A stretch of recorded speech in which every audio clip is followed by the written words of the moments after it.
গত মাসে রেল স্টেশনের ছাদ ধসে 15 জন নিহত হওয়ায় সরকারকে দায়-দায়িত্ব নেওয়ার দাবিতে রোববার সার্বিয়ার রাজধানীতে কয়েক হাজার মানুষ বিক্ষোভ করেছে। এতে নেতৃত্ব দিচ্ছে দেশটির বিভিন্ন শিক্ষা প্রতিষ্ঠানের শিক্ষার্থীরা। বিক্ষোভকারীদের দাবি, ছাদ ধসের জন্য নেতাদের দায়িত্ব নিতে হবে। সংবাদ মাধ্যম ডয়চে ভেলে বলছে, সার্বিয়ার উত্তরাঞ্চলীয় শহর নোভি সাদে একটি রেল স্টেশনের ছাদ ধসে 15 জন নিহত হয়। দেশব্যাপী বিক্ষোভকালে অনেকে কর্তৃপক্ষের বিরুদ্ধে দুর্নীতি, অপর্যাপ্ত নিরাপত্তা ও তদারকির অভিযোগ এনেছেন। ছাত্ররা নিহতদের স্মরণে 15 মিনিট নীরবতা পালন করে। নীরবতার পর বিক্ষোভকারীরা শীষ এবং ভুভুজেলা বাজিয়ে স্লাভিজা স্কয়ার দখল করে। এ সময় ওই এলাকায় তীব্র যানজটের সৃষ্টি হয়। এদিকে স্বরাষ্ট্র মন্ত্রণালয় জানিয়েছে, বিক্ষোভে 29,000 লোক অংশ নিয়েছিল।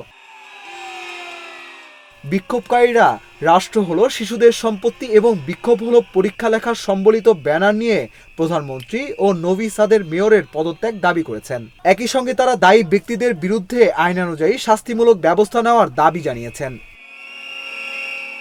ছাত্ররা বিক্ষোভকারীদের বিরুদ্ধে আইনি প্রক্রিয়া বন্ধ রাখার এবং আগের বিক্ষোভে অংশগ্রহণকারীদের ওপর হামলাকারীদের বিচারের দাবি জানিয়েছে।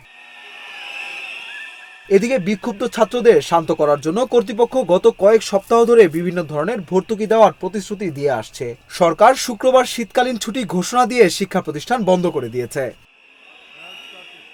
শিক্ষার্থীরা বিক্ষোভ অব্যাহত রেখে বলেছে, তাদের দাবি আংশিকভাবে পূরণ হয়েছে। সারা দেশে সরকারি বিশ্ববিদ্যালয়ের প্রায় সব অনুষদেই শিক্ষার্থীরা অবরোধ করে রেখেছে।